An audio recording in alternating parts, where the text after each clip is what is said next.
On your Friday episode of Locked On Raptors, the Toronto Raptors take down the New Orleans Pelicans to start their post-All-Star break playoff push. And we ask the question, are the Raptors just good now? We'll get into that, Point Scotty, and so much more with Jamar Hinds of Raptors Republic, all coming up in just one sec. Thanks so much for hanging. You are Locked On Raptors, your daily Toronto Raptors podcast, part of the Locked On Podcast Network. Your team every day. Hey, what's going on? Welcome to episode number 1348 of Locked On Raptors for Friday, February the 24th. I'm your host, Sean Woodley. I've been covering the Toronto Raptors now for 9 seasons on various platforms. You can find all of my work over on Twitter at WoodleySean. You can follow, subscribe to, rate, and review the show for free on your favorite podcast apps. And of course, we are on YouTube. Please go hit the big red subscribe button. We're pushing towards 3,000 subs. It's very exciting. Please go and join the little family we got built up over there. Come hang out. Sometimes I'll be in the chat when the episodes premiere, and you can chat with me there. It's always a good time on the YouTube channel. Today's show is brought to you by BetterHelp. This is not a crisis line. It's not self-help. It's professional therapy done securely online, available to people worldwide. And they have a special offer for my listeners. Get 10% off your first month at betterhelp.com/locked-on. All right, let's get to it. On today's show, the Toronto Raptors take down the Pelicans 115-110. Jakob Poeltl just looking like Tim Duncan in the flesh, 21-18 on 9 of 11 shooting. He has barely missed any shots since arriving with the Raptors. I think he's at 85.9% from the field in his first 4 games. The Raptors are looking real good. Jamar Hinds from Raptors Republic, also looking good, is here. Jamar, I have to ask you the question. I know it's just been 4 games with Jakob Poeltl, and it's not been very good competition. The Pelicans, obviously, no Zion. But I have to ask the question now. Are the Raptors just good now? What do you say to that? They seem to be. Jakob seems to be the piece that was missing from them just being a team where nothing made sense to a team that a lot makes sense. Mm-hmm. So, yeah, he's fit in seamlessly. He's used to some of the guys, obviously, Pascal, Fred, etc. Even Nurse a little bit. Yeah. But, yeah, you couldn't have asked for a better comeback for Jakob. I mean, he's done everything that anybody could have expected and then some. So.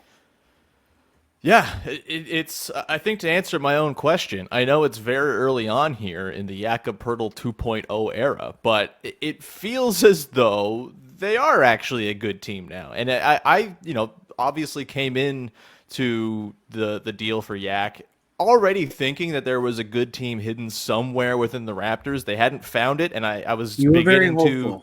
I was very hopeful for a long time. Yeah, I was. I think that's justified considering the way they finished last season. Considering that they have clear talent on the roster, it didn't fit very well, obviously. But I'm certainly predisposed to buying into the Jakob Poeltl era pretty quickly, and I just think it's kind of obvious. He just makes them so much better and so much more just they make sense geometrically on the floor. Everyone's roles are defined. I think the biggest thing is that on defense, everyone's kind of had to go down a peg in terms of responsibility. Instead of having either Precious or Scotty have to man that sort of rim protector backline of defense role, they get to be in just more favorable, easier to operate within roles defensively. You get OG back as well, and he had a rough shooting night last night, but his defensive, force, we all know what a ridiculous defender he is. We saw him do the classic steal and dunk in transition a couple times last night. That was beautiful to see. It's just there's harmony when Jakob Poeltl is on the floor, and they're also able to put together lineups when he's not on the floor that have real juice to them because there's just one extra good player on the team, and everyone, again, has kind of been knocked down in the ladder of responsibility or just had their responsibilities more clearly defined. It's pretty exciting. I'm trying to pull up here the numbers. of the team with Jakob Poeltl on the floor. They're very good. Spoiler alert, as I navigate Cleaning the Glass, our favorite Toronto Raptors website here. With Yak on the floor so far this season, they're in 4 games, obviously, so very, very tiny sample we're talking about here. The Raptors are in the 98th percentile of the NBA when it comes to point differential. They're a plus 13.6 net rating team when he's on the floor, over 227 possessions. The offense is in the 81st percentile, which I think is pretty surprising considering the offensive struggles throughout the season at 118.1 offensive rating. The defense is in the 98th percentile of all defensive lineups with all defensive ratings across the NBA, 104.4 defensive rating. That would be number 1 in the NBA by a whole lot. This continues the trend as well of the Raptors performing well with a proper rim protector. Christian Koloko has the second highest net rating on the team now behind Jakob Poeltl. And obviously he was very green, but the rim protection he offers is pretty obvious. If we're trying to poke holes in the idea and the facade that the Raptors are in fact good now, Jamar, is there anything that comes to mind, or does Jakob Poeltl just kind of tighten the screws here to the point where they're obviously not like contender tier or anything like that, but certainly, you could qualify them as a good team, and that's a pretty good starting point considering where they've been for most of the year. Well, when you go back and you say that, the offensive numbers kind of surprised you, they don't really surprise me all that much because the Raptors this season have been, hovering around the top 10 in terms of offensive rating all season long. Despite, we'd get those ugly droughts every so often. Usually once a game, there's a drought where the Raptors don't score for like a good 3, 4, 5 minutes, but still they were top 10 in offense. So it was more so they needed that defensive kick like no other because their defense was just falling. And, there were stretches this season where they had the worst defense in the league if you just did it like a sample size of like 5 to 10 games or something like that. So Jakob really anchoring that. They seem more balanced on both sides of the ball now. And we haven't seen the full lineup because we thought we were going to see the full lineup yesterday, but then, Fred wasn't there. So it kind of threw people for a loop when they saw the starting 5 and it's like, wait a minute, Scotty's playing point. So it was like Fred coming off the bench. There was a little hesitation. There was like, wait, what am I looking at? But yeah, so the Raptors are a good team with their current roster. I need to see them play a little bit more to pick holes and see, what they could be better at. But I like what I've seen so far since Jakob's been there. Yeah, it's been really nice. It also should be said, it's not just Jakob Poeltl who is playing well and kind of turning things around here. We should give some credit to Pascal Siakam, who is just very quietly on a heater once again. Not the greatest. Yeah, I mean, he looks like he's got his legs back, which is, thing number one. And obviously, he played 38 minutes last night. You want to see, hopefully, a bit of a scaling back of the minutes at some point here if you can. With no Fred VanVleet, that gets a little bit more difficult. But if Fred's back in the lineup, especially considering a guy who I think might come up in the final segment of the show, maybe working himself into the rotation here, you should be able to trim those minutes down a little bit so it's not 41, 42-minute burdens that you're putting on his shoulders every single night. But even so, you get the break. You get, they had a couple off days, before the All-Star break as well, with the schedule kind of lightening up. It seems as though Pascal's got his legs back. That jumper in his sort of 18-foot office is very much on right now. 1 of 5 from 3 last night, so that's a bit of a regression to the mean considering he's been red hot from downtown over the course of the month. I'm not too worried about a 1 of 5 night. He got to the line 8 times. He just makes good things happen. He was a +8 in this game, second best on the team. He's just, I feel like we've almost taken Pascal Siakam for granted a little bit because he's been so reliably good this season. Any thoughts on the way Pascal's played of late and the way he kind of, I think last night, in concert with Jakob Poeltl, was responsible for the Raptors winning that game. Of course, setting up that dagger 3 from Gary Trent Jr., running the same play they run with Fred VanVleet. With Trent in that spot, impressions on Siakam's performance last night and of late as he continues to just be a very clear All-NBA level player. Well, until he had to force a few shots in the fourth quarter where end of clock possessions where the possession just bogged down. Before that, he was shooting over 50%. He was having a Pascal Siakam like offensive game, just efficient game. So he, like you mentioned, the shooting. Yeah, when you can tell he has his legs back when he's, doing that little step back jumper. That's kind of become his patented thing, like around the elbow area. That gets a little contact, does that step back. He's just been money with that. The 3-point shooting, he's been hot at home. Not so much last night. Again, not a big deal. He hasn't had to be a big factor on the glass because Jakob's been there gobbling everything up. And then the assist, he's just having an all-around performance with the defense as well. Everybody's defense seemed to be elevated a little bit yesterday. The Yak effect. It's so much easier for everybody. It's crazy. Right. Scotty was engaged early. You saw that early on. Getting a couple of deflections. There is numerous instances where there is good help defense on drives, and someone get weak side blocks. There is plenty of defense to offense situations where off a block or steal, and then they would get an easy basket the other way. We mentioned OG did that a couple of times as well. He looked like his old self defensively. But yeah, Siakam, you are right. We are kind of taking him for granted at this point. It's like you can pencil him in for, 25 points, 6 boards, 5 assists. You can easily pencil him in for that. And, that's what he's been giving you. I think it's 5 straight games now where Siakam scored over 25.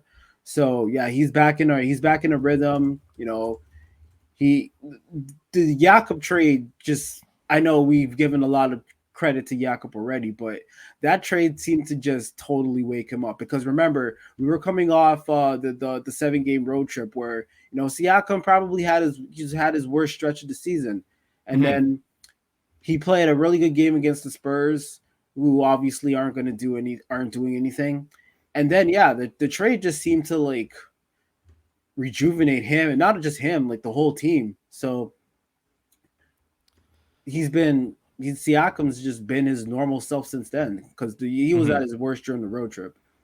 Yeah, he's been a total treat to watch, and it's been on slightly less usage as well. He's down from 82 touches a game over the course of the season to 76.3 in the last 4 games. And, you're seeing Scottie Barnes on the ball a little bit more often, seeing his touches go up. And obviously Jak is very much involved in the action too, as sort of a greasing the wheels guy. And so he's picking his spots. He doesn't have to do it every single possession. He's able to rest on possessions and let Scotty or Fred, when he's available, go to work. I think this is going to only mean good things for Pascal Siakam going forward as well, to have Jakob Poeltl, and just the Poeltl effect. I made this joke on Twitter last night, but the way he has positively affected every single player on the team in the rotation upon his arrival is the very first example in recorded history of trickle-down economics actually working. We're going to come back on the other side, dig into Point Scotty, why it was good, but also why it's pretty clear that Fred VanVleet is still very valuable to this team. We'll get to that in just one sec. Before we do that, however, got to tell you about BetterHelp. This episode is brought to you by BetterHelp.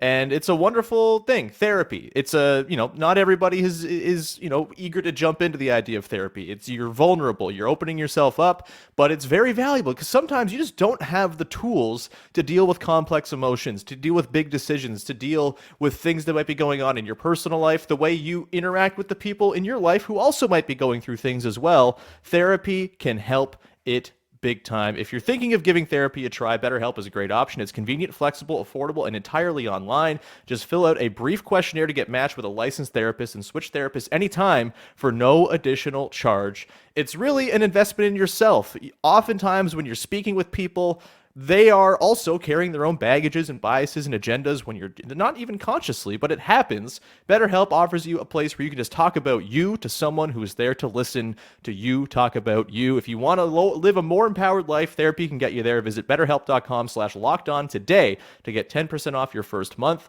That's BetterHelp, HELP.com/lockedon, BetterHelp.com/lockedon.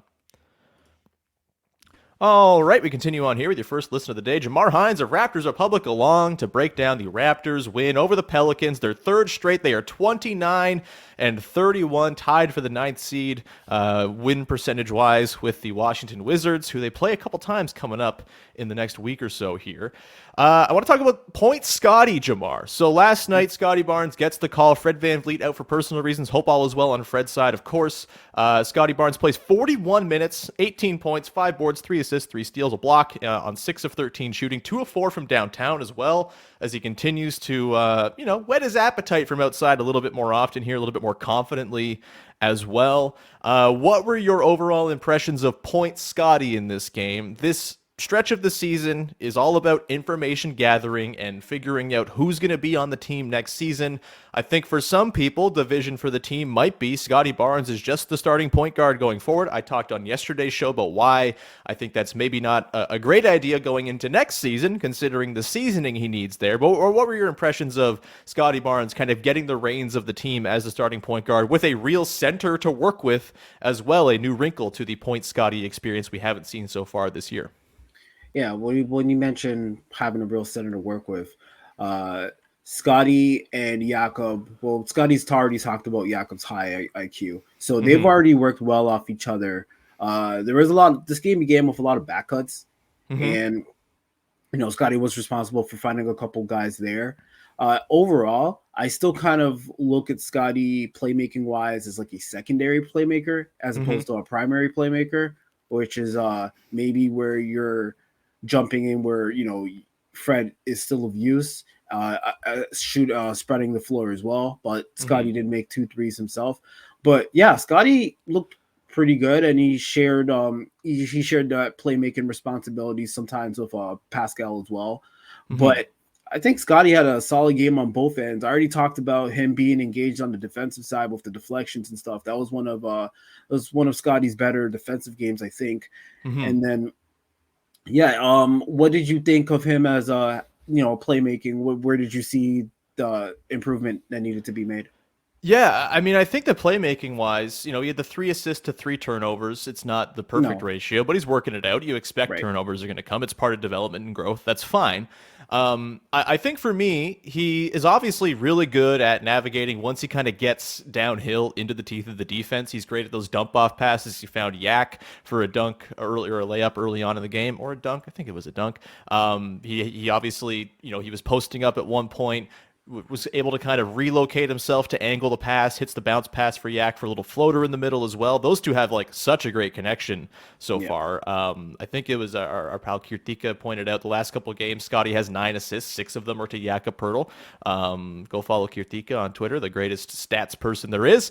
There seems, and I'm not surprised to hear Scotty boast about the basketball IQ of Jakob Poeltl. These are 2 guys who see the game, I think, better than most, and it makes sense that they would kind of already be on the same page in the way that they play. And, we talked about this last week. Yes, you take Scotty out of the role that was making him successful in the previous month and a half, as the role man, as operating from the center of the floor. But development-wise, I think it's really valuable to have an actual center for him to run pick and roll with and actually play off of. And I think long-term, that is going to be more valuable development for him than the stuff in the middle of the floor, which we already kind of know he's going to be good at with his size, his ability to score from floater range, pick out cutters, that type of stuff.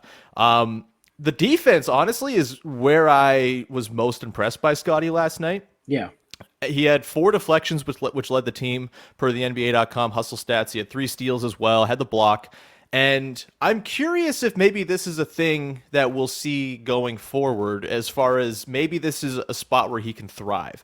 He's had trouble, of course, staying in front of guys all season long. He's been mostly asked to either guard on the wing, or he's been that sort of secondary or sometimes primary rim protector and having to go up against guys who are bigger than him. I wonder if going up against opposing lead guards like CJ McCollum or some of the other guys, I guess Brandon Ingram is not so much a lead guard. He's more of a wing. Obviously, that was more of OG's job anyway. You got Josh Richardson out there playing 29 minutes, which Maybe that's bad if you're the Pelicans, 29 minutes of Josh Richardson, but that's besides the point. I think Scotty maybe can kind of affect games with his length at the point of attack, at the top of the arc, a little bit more effectively, especially knowing that you have that backstop of Jakob Poeltl behind you, so maybe you can, get a little bit more aggressive, get a little closer into the shirt of the guy you're guarding. It's only one game. This could maybe qualify as my for today, but curious to see Scotty guard smaller guards going forward with that sort of line of defense behind him, because his length is very disruptive. He's massive at that spot, and we haven't seen him in that position guarding lead guards all that often this year. Did you have any other sort of stray thoughts on Scotty at the point position, or maybe more on this Fred VanVleet's absence in this game? I still think they need Fred VanVleet is sort of what I'm thinking. This was the other takeaway I had from Scotty's game. As good as it was, the offense down the stretch got really hairy. They almost get this game. It gets to one possession territory before Gary hits that dagger three, which was lovely to see. Nice to see them close out the game in crunch time and, look like they mostly had control of it despite Brandon Ingram going on one to close the game. But thoughts on, yes, Scotty being having a very good showing as the lead ball handler, but also the areas in which Fred VanVleet was sorely missed. Well, going down the stretch, the Raptors have kind of made this a thing, even when Fred was there. You saw the Utah game where they blew, where they were up, 12 points with 4 minutes left to go, and then I've repressed that memory, Jamar. I don't know what you're talking about.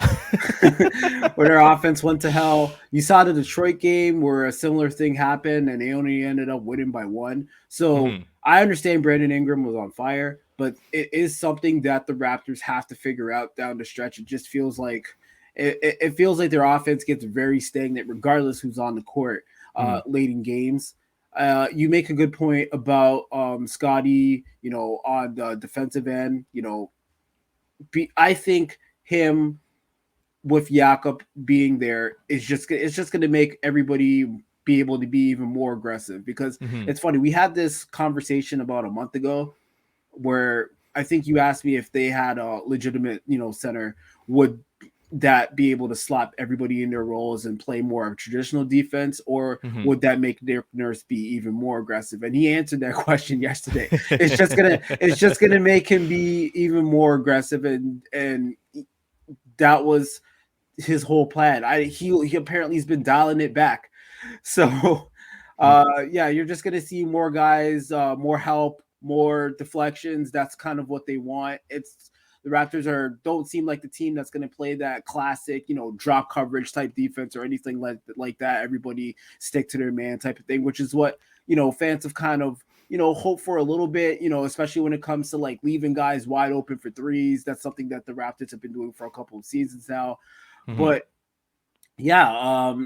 Scotty on defending guys in help situations from the perimeter, I'm interested to see a little bit more of that, because like you said, we've only seen him, for the most part, be a rim protector. That seems where he's been at the best this season. So, with Scotty, there's a lot of, ways you can plug him in. He's obviously extremely versatile. And down the stretch, we're probably going to see him playing a little bit more of those roles that we haven't seen him play, because, they're going to need him less as a big with Jakob there. So, it's going to be interesting to see, how they utilize him down the stretch.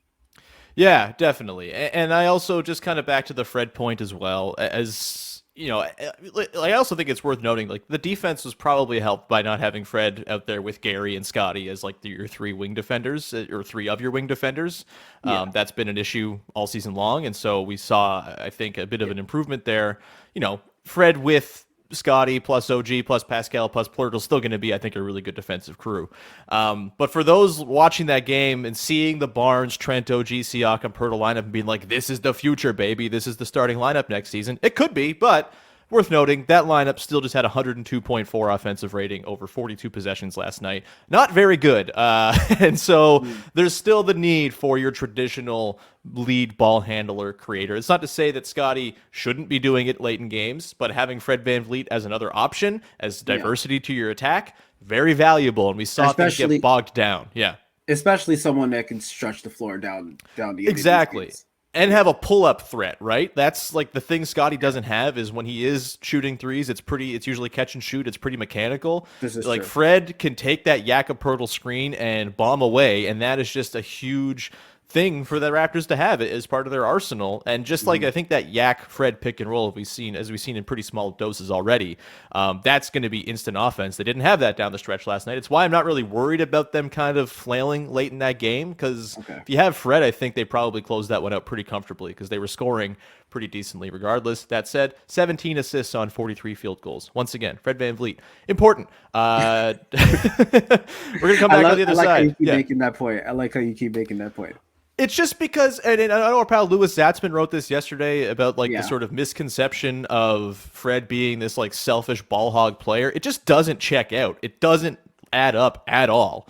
And it drives me crazy that that's like a thing that the fan base feels.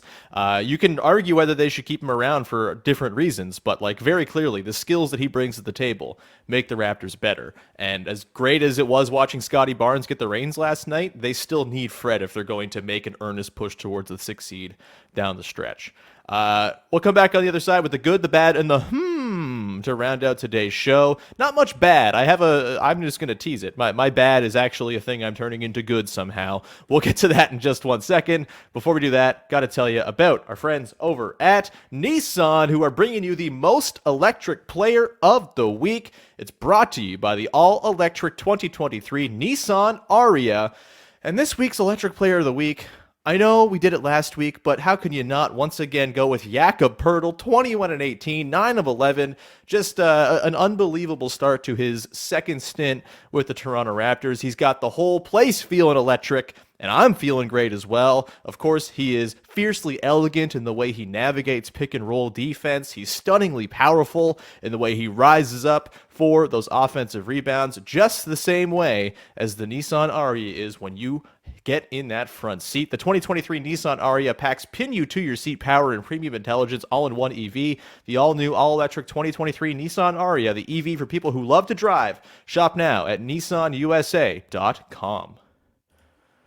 All right, we continue on here with the flagship segment, if you will, after every Toronto Raptors game here on Locked On Raptors. It is the good, the bad, and the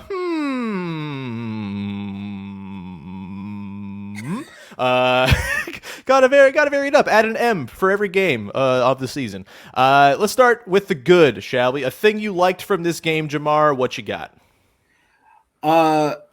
I didn't touch on two things. I suck at this. I always come up with two things.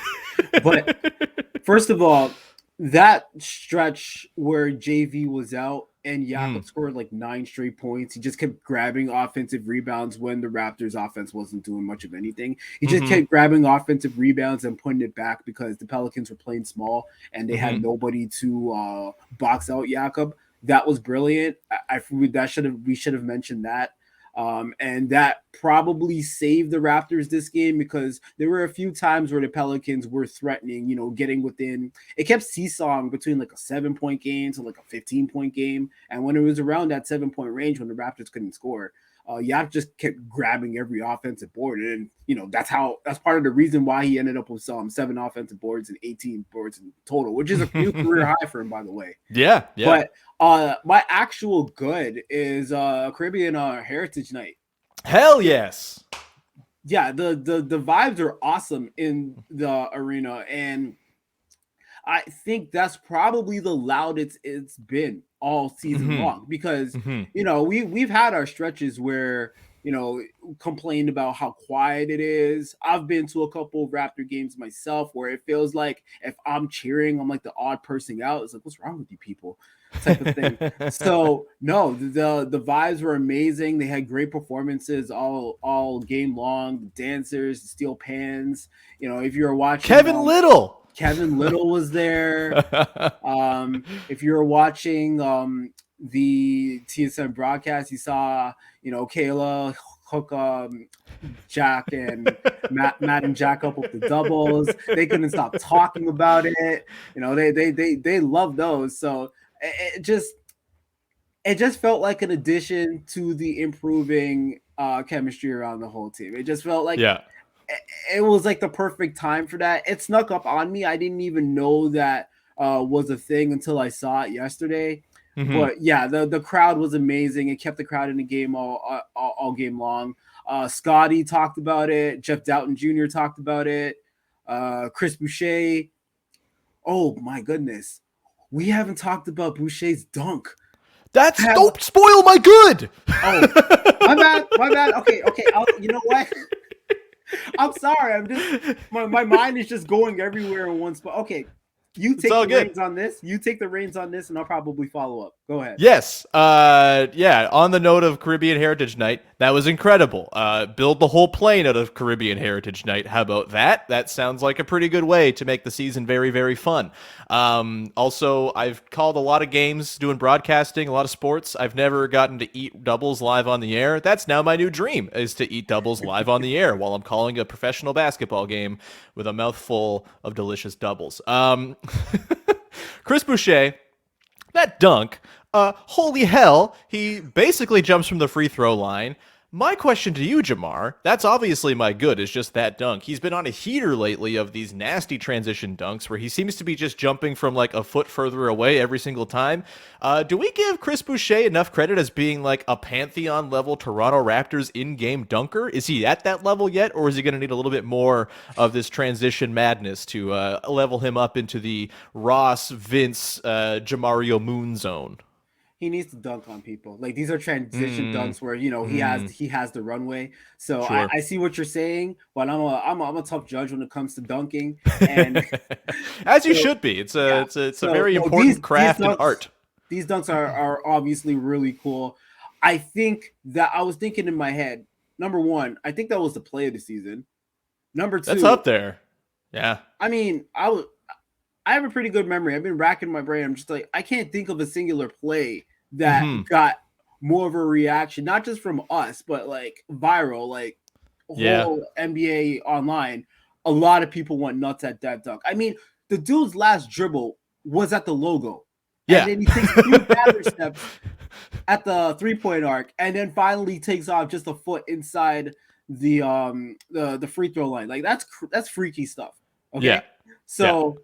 But yeah, when it comes to dunking, yeah, I want to see him, and with his frame, it makes it hard because he can't really take that. He takes that contact. You know, he'll go to the floor, he'll get fouled, he'll go to the line.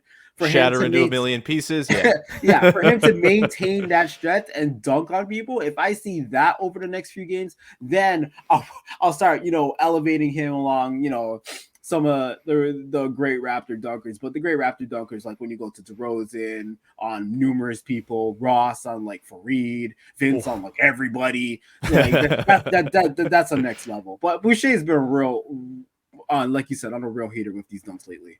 Yeah, there's like a smash cut going around. I apologize. I don't know who. I can't remember the person who put it out, but like all of his transition dunks just from the last 2 weeks, it's like a 2-minute long clip. It's wild. We love it. Chris Boucher, he's my good. His dunk is going to live in my brain for quite a while. The bad. I don't really feel like having a bad, honestly. The Raptors are really good. I guess you could talk about some of Precious Achiuwa's offensive adventures where it seemed like he forgot he was playing basketball for a hot second, but he had a couple of nice moments. I'm not going to linger too much on that. Precious tends to have, I think, these little moments and dalliances with rust and weirdness after layoffs sometimes. So I'll let him iron it out and not be too worried about it. My bad is we didn't get to see Jeff Dowtin play 19 minutes of solid rotation ball sooner. He was really good last night. 5 points to go along with 3 assists, no turnovers, 2 of 4 from the field, hit a corner 3, scored on a drive as well. Really good defense. Had one possession on Brandon Ingram where he just like totally swallowed him up and forced him into a really tough shot without fouling. Love Jeff Dowtin. Love that he took over the Malachi Flynn minutes in the rotation, and I really hope. Look, man, he's just a better player. I don't know what to say. And I also like the idea of Jeff Dowtin still being in the rotation for 19 or so minutes a game once Fred VanVleet returns to help limit the burden on everybody else. Did you have a bad in this game, or you just want to go off on the Jeff Dowtin? The bad thing being that he hasn't played this much and been this trusted so far this season, and we're just getting to see it now. I do have a bad. Okay. We've already talked about it.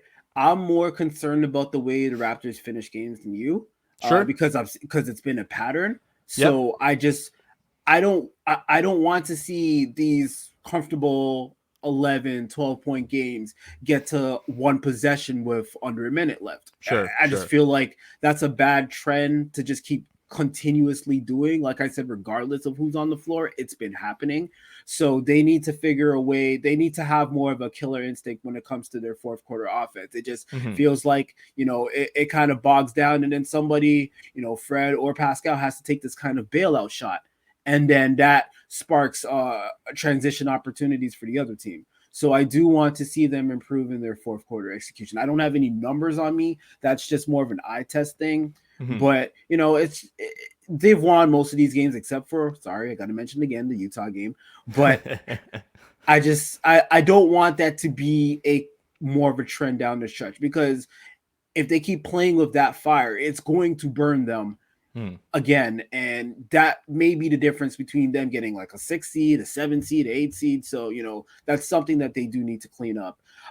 With my that's where I was going to talk about Jeff Dowtin, because as you said, it looks like, for one game at least, it looks like he jumped Malachi Flynn on the depth chart. Does that stay that way? How many minutes does he get with a full rotation? I'm interested to see that.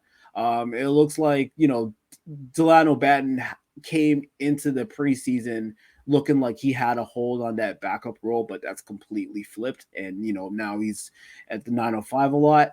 But yeah, his defense was incredible. He has a mid-range game. He just hasn't really shown it at this level. And he is able to attack. There's a lot of different things that Jeff Dowtin could do. So I want to see him get consistent minutes. We kind of already seen where, what Malachi does when he's on the court. So yeah, I want to see how this plays out more. I don't want to see Dowtin like basically in the Wieskamp role where basically he doesn't touch the court at all. So I believe he's good enough to be in the rotation, and that's my I just want to see if Nick Nurse, sticks to that when Fred is in the game. I mean, Fred's in the lineup, and I just want to see how that plays out. Yeah, absolutely. I think, promising, I think, is the fact that Nick Nurse had like glowing praise for him last night. And usually when he's got glowing praise for a guy, he's going to stick with him for a little bit. It's, once you get into his good graces, he loves you. Ask Patrick McCaw. I'm encouraged by what we heard from Nurse on Dowtin last night as it relates to what he's going to do going forward here. My is just a little, it's early days, might be a little premature, but I want to take you back to 2013. December, it's cold, it's brisk. The Toronto Raptors have just traded Rudy Gay away to the Sacramento Kings and turned their team into something that makes a little bit more sense, less overlap of skills, everyone's roles are defined, and all of a sudden they start winning some games. And after that trade, they go and win 1, 2, 3, 4, 5, 6, 7, 8, 9, 10 of their next 13 games. The Toronto Raptors have now won 6 of their last 7 games. They're 3-1 since acquiring Jakob Poeltl, I guess maybe the stand-in for the Rudy Gay trade here. I'm not saying the Raptors are going to go on a magical run like they did in 2013-14, where it seemed like they were headed towards the tank and then all of a sudden became a really good team. Obviously, it's later in the season than it was when the Rudy Gay trade kickstarted that season. But I'm just saying, it doesn't feel entirely different either. So just leave you on that one before we wrap up the show. Just, there might be a very, very fun couple of months of basketball ahead of us here if things continue as they've looked over the last couple. We're going to round it there. Thank you so much, Jamar, for hanging out. Where can people check out your work? My Twitter handle is always JamarBH. I am going to be extremely active over the next couple weeks. Every day I'm going to be coming out with something, whether it be a recap of one game or a preview for another. So I have a lot of work on my Twitter handle. You can find a link to my Raptors Republic work there. So yeah, this is the time to it's the time for the players to put on a little run, and I guess it's time for guys like us to put on a little run too and put out our best work. Oh, hell yeah. I've been putting in my best work all season long, Jamar. I'm not sure there was... No, I have not. No, it's thrilling stuff. It's very exciting. Join the fun. Hop on the wagon. Maybe you're mad they're not going to get a lottery pick. Who cares? They're playing fun basketball again. We should all be on the same team now. Like we're cheering. Exactly. We're cheering for wins. We're not cheering for the lottery anymore. Yeah, don't be ghouls. Don't be little draft pick freaks. It's fine. And enjoy what should be a pretty fun stretch of ball here. At the very least, an interesting stretch of ball. You can enjoy that by subscribing to Locked On Raptors if you have not yet on your favorite podcast apps and on YouTube, of course. Please do that as well. Even if you're an audio-focused listener, just subscribing on YouTube helps so much. It makes me feel very good. Helps the algorithm, strokes my ego. There's really no downside to it whatsoever. We'll wrap it there. We'll be back again on Monday. I'm going to be on the road. I'm going and driving down, road tripping around Lake Erie to both Detroit and Cleveland over the weekend. I will have a full recap of those games on Monday with Vivek Jacob as well. So that'll be a ton of fun. We'll round it there. Have a wonderful weekend. If you're traveling as well, shoot me a message. Maybe we can meet up and say hi at the arenas as we go to Detroit and Cleveland and eat some Buddy's pizza and whatnot. We'll round it there. Talk to you Monday. Bye-bye.